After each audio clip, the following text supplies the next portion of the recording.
Dear student, आज हमारा second class है। तो हम लोगों ने इंट्रोडक्शन कर लिया है और आज हम लोग क्वाड्रेटिक को समझेंगे। थोड़ा इंट्रोडक्शन हो गया, फिर क्वेश्चन आंसर के कुछ वीडियोस आएंगे।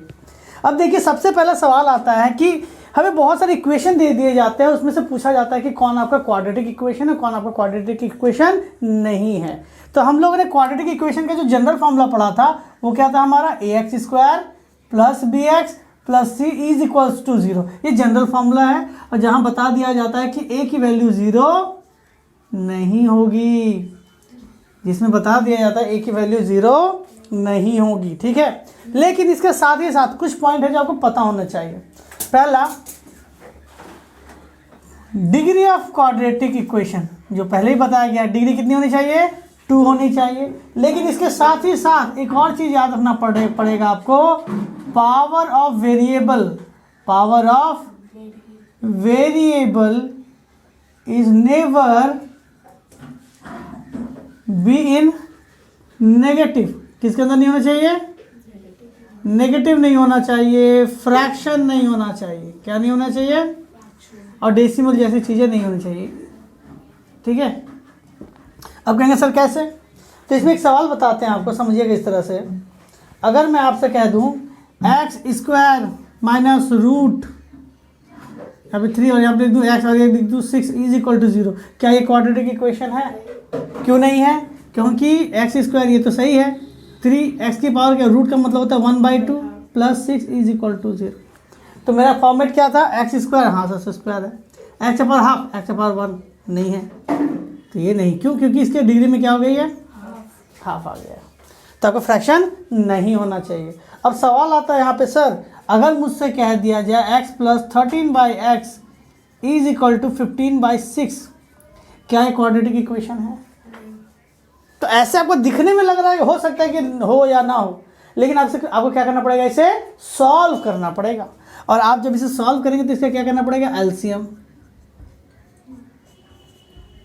तो हो जाएगा x², हो जाएगा 13, ये क्रॉस मल्टीप्लाई 6x² प्लस 13 6 78, ये 15x। अब इसको इधर भेजेंगे, 6x² प्लस माइनस आ जाएगा क्या, 15x plus 78 is equals to 0। हाँ या ना, क्वाड्रेटिक इक्वेशन है? हाँ सर है। अब देखिए, आप चाहो तो इसे कॉमन भी निकाल सकते हो, 3 कॉमन निकल रहा है। आप अगर से 3 कॉमन निकाल लो ना, तो हो जाएगा 2x² minus 5x plus 3 2 6 3 6 18 equal to 0। ये 3 उस पार जाएगा तो क्या हो जाएगा, हो जाएगा 2x² minus 5x plus 26 is equal to 0। क्योंकि 3 जैसे डिनोमिनेटर में जाए तो क्या हो जाएगा, 0 हो जाएगा। क्लियर है? हाँ। तो दिखने में क्या क्वाड्रेटिक नहीं लग रहा, लेकिन आपको सॉल्व करके दिखाना पड़ेगा। देखो, ये दिखने में क्वाड्रेटिक लग रहा था, लेकिन जैसे सिंपल करने के तो देखा ये क्वाड्रेटिक नहीं है। ये दिखने में क्वाड्रेटिक नहीं लग रहा है, लेकिन जैसे सिंपल करने तो क्या पता चल रहा है कि ये क्वाड्रेटिक इक्वेशन है। क्लियर है? अब देखिए क्या कहा जाता है कि क्वाड्रेटिक इक्वेशन है तो उसके अंदर से मुझे थोड़ा कोएफिशिएंट निकाल के दिखाइए। क्या निकाल के दिखाइए, कोएफिशिएंट निकाल के दिखाइए। तो चलिए हम लोग थोड़ा कोएफिशिएंट निकालना सीखते हैं। इसी इक्वेशन का कोएफिशिएंट देखेंगे, 2x² minus 5x plus 26 is equals to 0। देखिए, आपके लिए जनरल फार्मूला जस्ट ऊपर ही लिखा गया है।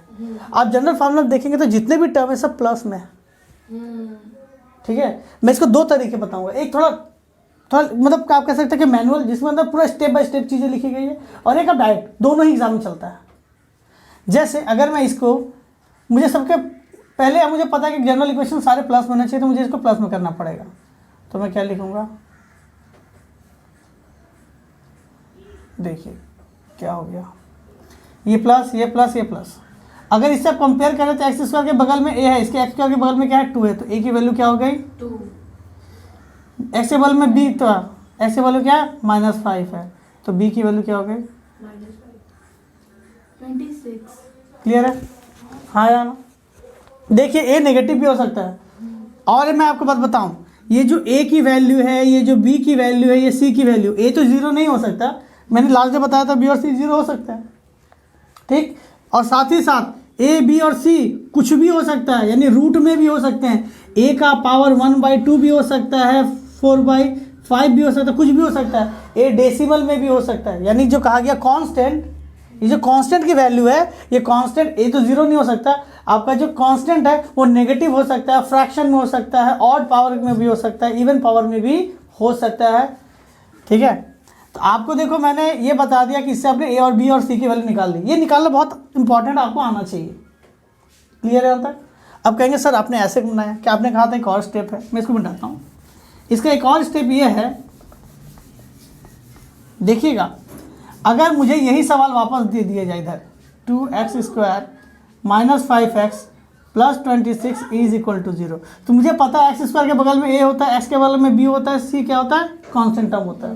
तो x² के बगल में a होता है ना, a की वैल्यू क्या हो गई, 2, b की वैल्यू क्या होगी। -5, अब देखिए ये सब चीज़ें प्लस में होती है, तो जहाँ माइनस दिख जाएगा माइनस लिख लेना है। अगर माइनस दिखता है आपको तो माइनस लिख लेना है। तो क्या हो जाएगा, -5, और सी क्या हो जाएगा। 26, देखिए इसमें कुछ मेहनत ही नहीं करना पड़ा, अरेंजमेंट की जरूरत ही नहीं पड़ा, आपके प्लस करना है, ये करना है।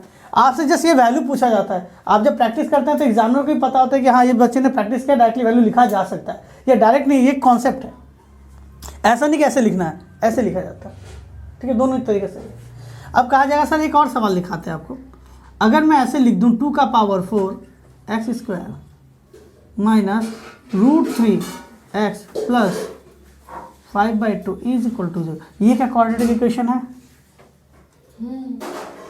आप बताइए क्या क्वाड्रेटिक इक्वेशन है? देखिए ये क्वाड्रेटिक इक्वेशन है। क्यों? क्योंकि मैंने क्या कहा, आपको देखना है x को देखना है। x के पावर में 2 है, x के पावर में 1 है, x नहीं है। कांस्टेंट कुछ भी हो सकता है, किसी भी तरीके से लिखा हो सकता है आपके लिए। तो यहाँ पे a की वैल्यू क्या होगी बता सकते हैं आप?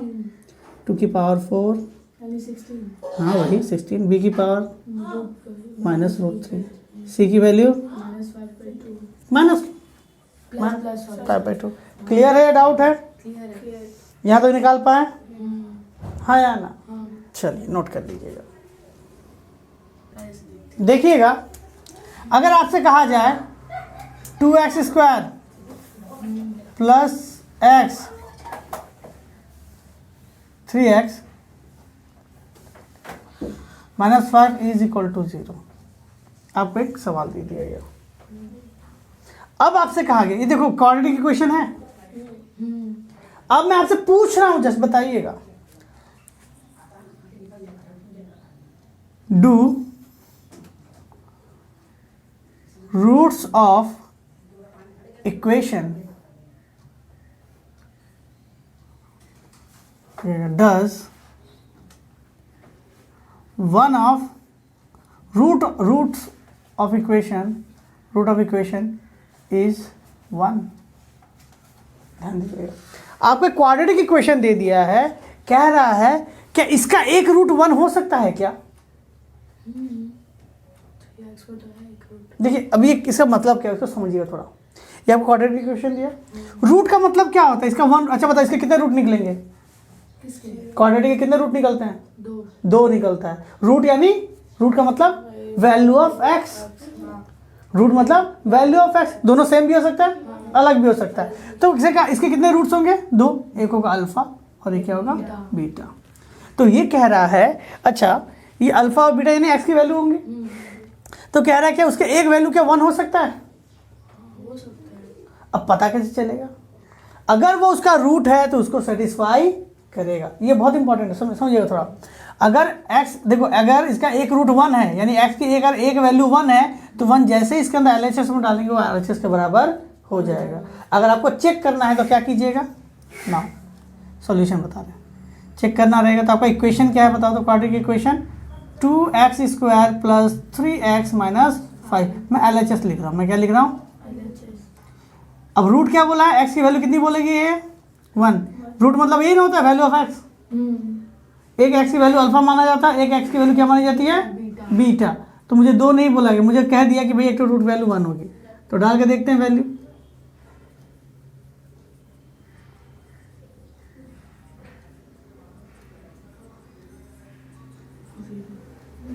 हाँ है, हाँ।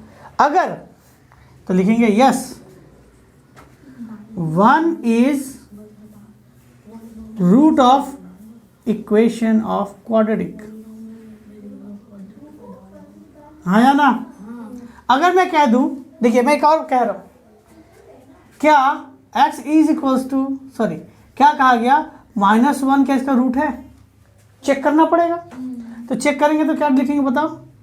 -1 का स्क्वायर प्लस 3 -1, मैं अपने मन से दिया मैंने ये भी, तो -1 का स्क्वायर क्या हो जाएगा? +1 प्लस -3 +5 2 -8। अब क्या ये इसका रूट है? नहीं तो कहेंगे सर 1 रूट है लेकिन -1 -1 रूट नहीं है। ठीक है, यहाँ तक समझा पाए? ये समझ आ गया? तो अब देखो इस सवाल में मैं इस तरह का एक और सवाल करवाता हूँ।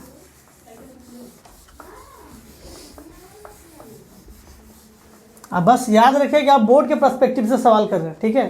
तो वो सारे सवाल हम लोग करने वाले हैं जो आपको बोर्ड के लिए तैयार करने वाले हैं। एक सवाल कर लेते हैं, मैं पूरा क्वेश्चन तो नहीं लिख रहा, आपको जस्ट बता रहा हूँ कि अगर हमें एक इक्वेशन दिया गया 7x² plus kx minus 3 is equals to 0, तो क्या ये क्वाड्रेटिक इक्वेशन है? ठीक है, क्या क्वाड्रेटिक इक्वेशन है? हाँ क्वाड्रेटिक इक्वेशन है। आपको तब एक क्वाड्रेटिक इक्वेशन दे दिया गया और आपको दे दिया गया वन ऑफ इट्स रूट्स, क्या दे रहा है गिवन में? One of its root, its root is 2/3, जिसका एक रूट क्या है? 2/3 इसका एक रूट क्या है? 2/3 फाइंड वैल्यू ऑफ के, फाइंड वैल्यू ऑफ। अब कैसे बनेगा? अब देखिए, अब देखिए बात सुनिए, आपको कह दिया गया कि क्वाड्रेटिक इक्वेशन है, नो डाउट आपको कह दिया गया, और ये उसका एक रूट 2/3 है।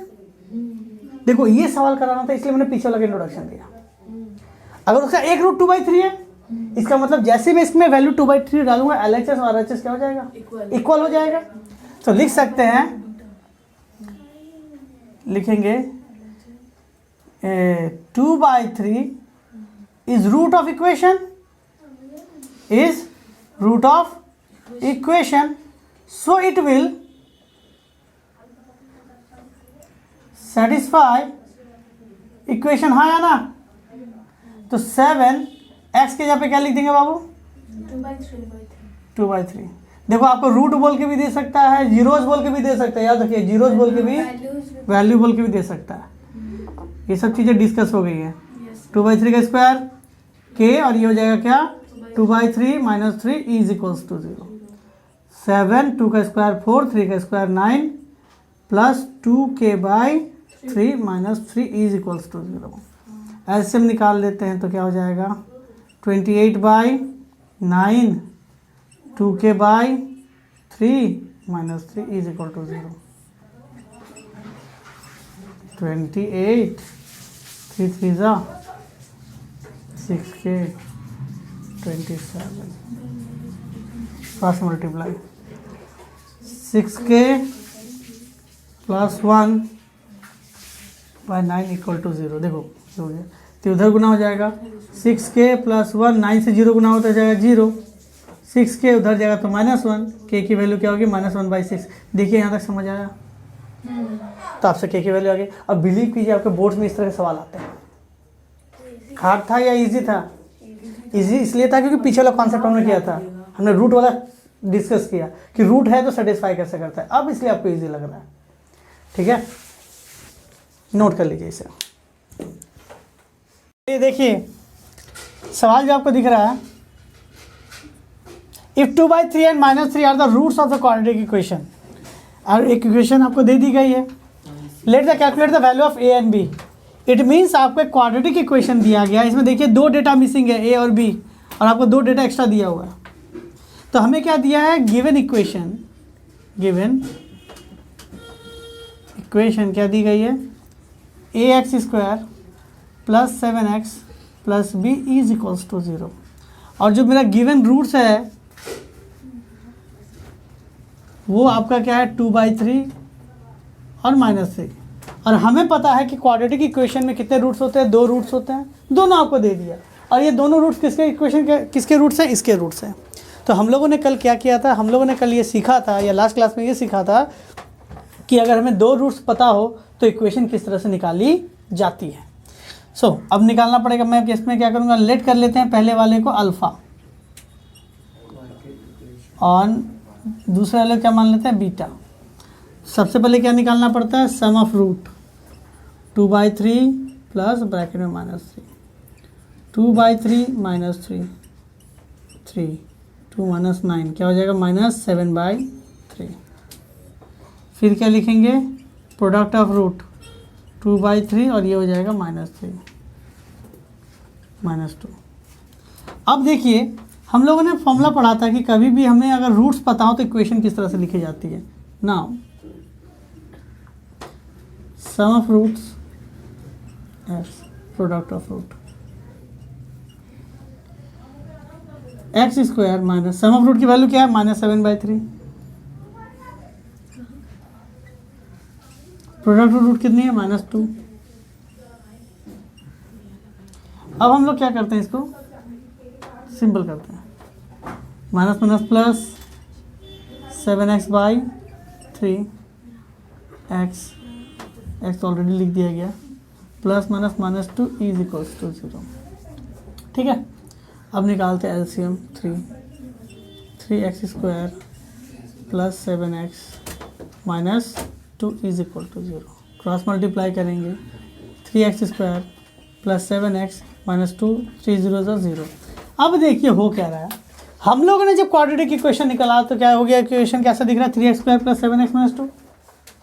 ठीक है, अच्छा 3 2 6 हो सकता है, हाँ यहाँ तो भूल ही गया, 3 2 6 एलसीएम लेंगे तो सॉरी ये हो जाएगा 0। ठीक है, अगर हम लोग इस क्वाड्रेटिक इक्वेशन को इस 2 रूट के हिसाब से सॉल्व करते हैं तो मेरा इक्वेशन कैसा दिखता है, 3x स्क्वायर प्लस 7x -6। लेकिन गिवन कैसा इक्वेशन दिया, ऐसा लिखेंगे, according to the problem given equation क्या है, गिवन इक्वेशन क्या है आपका, ax square plus 7x plus b is equals to 0। तो बाय कंपेयरिंग करेंगे तो क्या हो जाएगा बताइए, बाय कंपेयरिंग a की वैल्यू कितनी आ जा रही है 3, 7x मैच करके प्लस साइन के साथ, b की वैल्यू कितनी आ गई -6। ये आपकी a और b की वैल्यू है। ठीक है, तो हम लोग इसे क्या करते हैं, थोड़ा अच्छे से देखिए, नोट डाउन कर लीजिए आप लोग। तो इस वीडियो में इतना ही रख रहे हैं। ठीक है, आप इस तरह के सवाल और भी आपको दे रहे हैं, उसे बनाइएगा। चलिए।